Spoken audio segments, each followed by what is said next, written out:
When my son ignored my calls for 2 weeks, I finally drove to his house myself. The place was silent until something shifted under my grandson's bed. When the police lifted it, what they uncovered stunned everyone. Because I still wake up some nights reaching for the phone to call Daniel, forgetting for one cruel second that the line will never ring again. My name is Helen. I am 61 years old, and for the last 2 weeks I have been living inside a nightmare that has no end, only different rooms. Each room is colder than the last. It started with silence, 2 weeks of it. Daniel always called on Sundays. Always.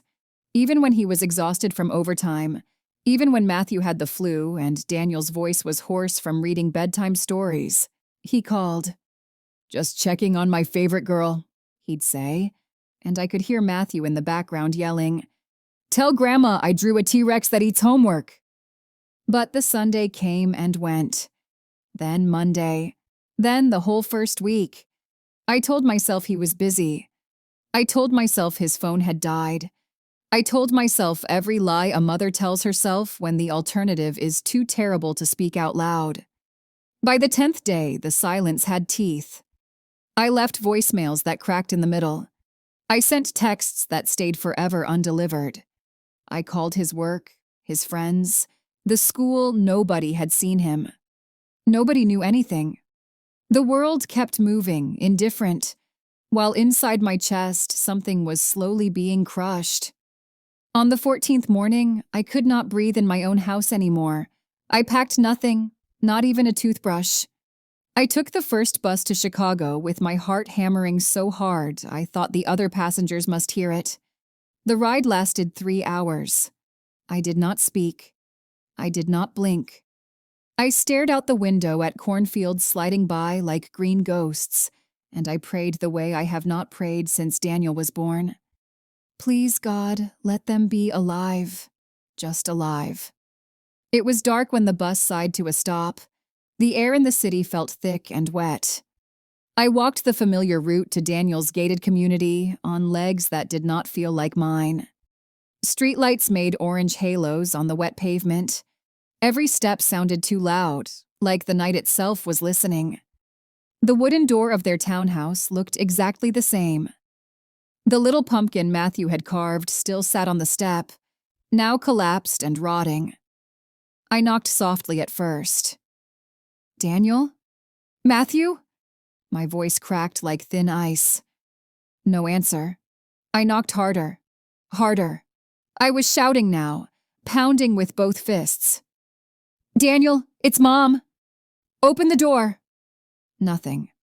My hand closed around the knob just to steady myself, and the door drifted open. Unlocked. Daniel never left the door unlocked. Never.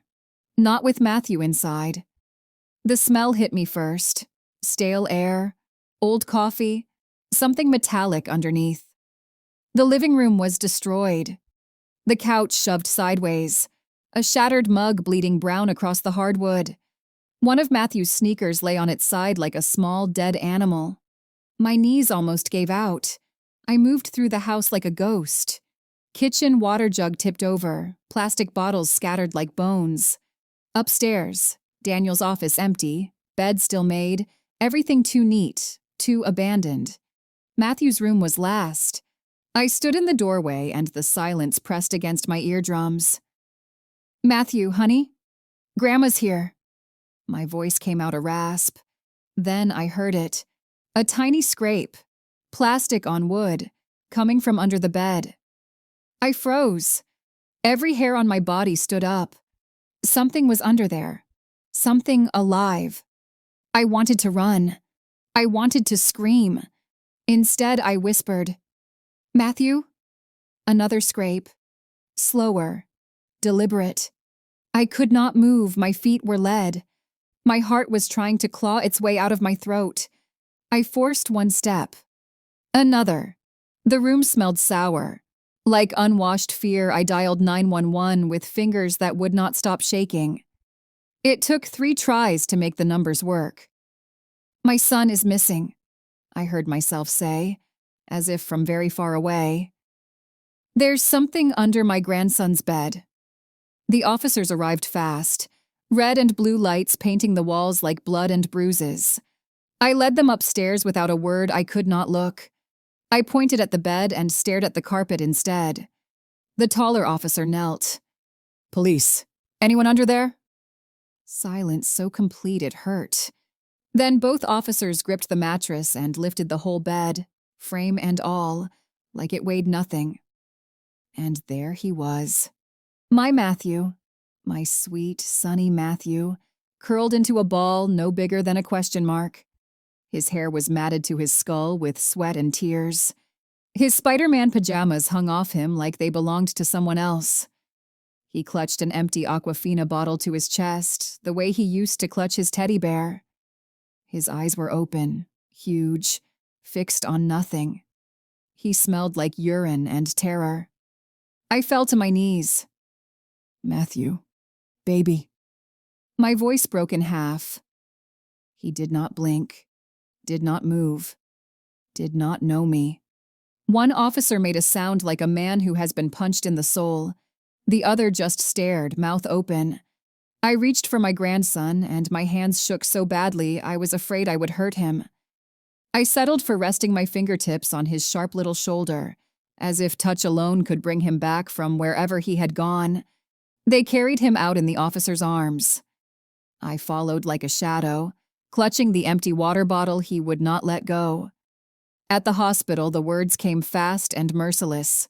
Severe dehydration, malnutrition, post-traumatic shock, possible selective mutism.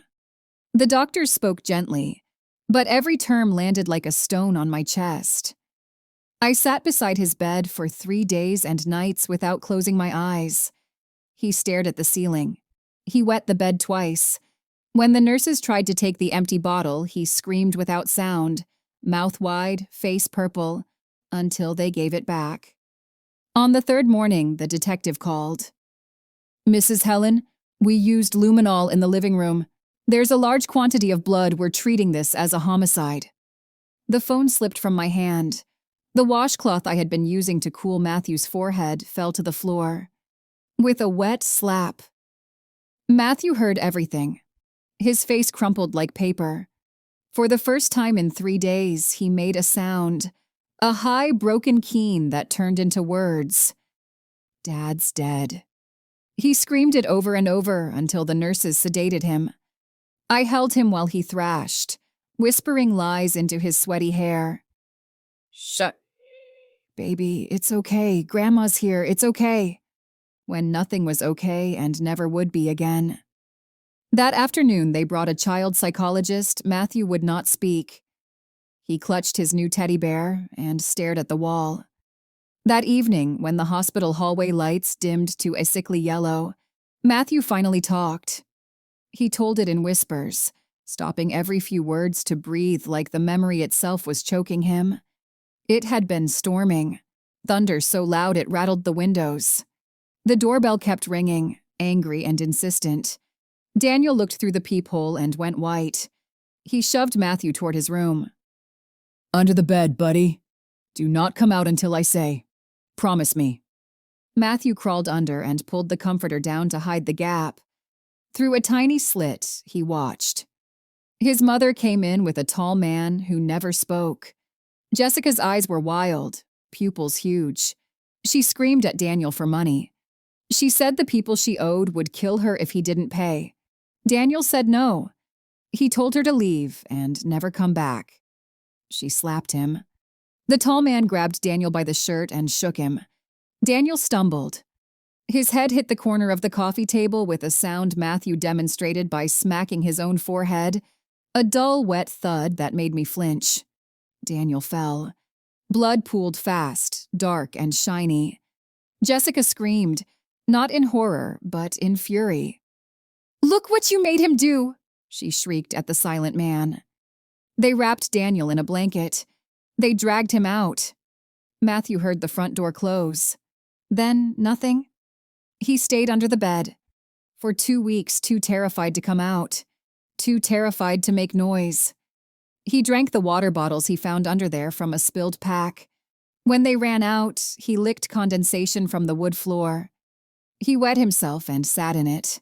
He watched the light move across the wall and counted thunderstorms.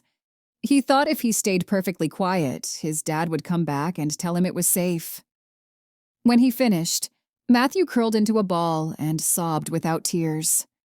I held him so tightly I was afraid I would leave bruises, but I could not loosen my grip. My grandson had lived my worst nightmare in slow motion. Alone, 8 years old. The police found the truck on a security camera.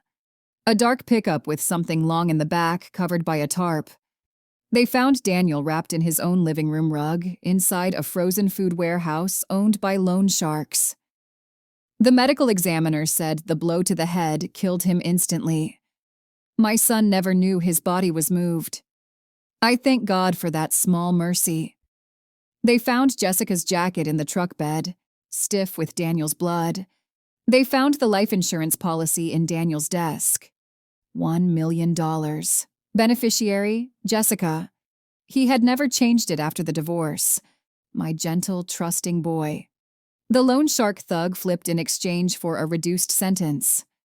He gave up the abandoned house where Jessica was hiding, forging a new passport in a backroom copy shop. They arrested her coming out with a fake driver's license in her hand. I did not go to see her. I never want to see her face again. The trial was a circus. Reporters camped outside the courthouse. Matthew had to testify by closed-circuit TV so he would not have to look at his mother. I sat behind him in the little room and held his hand while he told the judge in a voice like breaking glass what he saw. Jessica cried then, loud and theatrical. She insisted it was an accident, that she only wanted to scare Daniel, that the man pushed him too hard. The jury did not believe her. Neither did I. Life without parole. The accomplice got 20 years. The gavel fell and I felt nothing but hollow. We buried Daniel on a cold November day. Matthew placed a small Lego spaceship on the casket. "So you can fly fast, Dad," he whispered. I sold Daniel's house. I could not walk past Matthew's bedroom without hearing the scrape of that empty bottle on the floor. We moved back to my little town where the streets are quiet and the neighbors still wave. I turned Daniel's old bedroom into Matthew's new one. I painted the walls the same blue he loved. I hung the glow-in-the-dark stars we used to put up when he was 4. Some nights he wakes screaming. I run to him and hold him until the shaking stops. Therapy is slow. Words come one at a time, like pulling thorns. But he is eating now. He laughs sometimes, small, startled sounds, like he's surprised joy is still allowed. Last week, he asked if we could plant tomatoes in the backyard, like his dad used to. We did. His little hands were steady when he pressed the seeds into the dirt.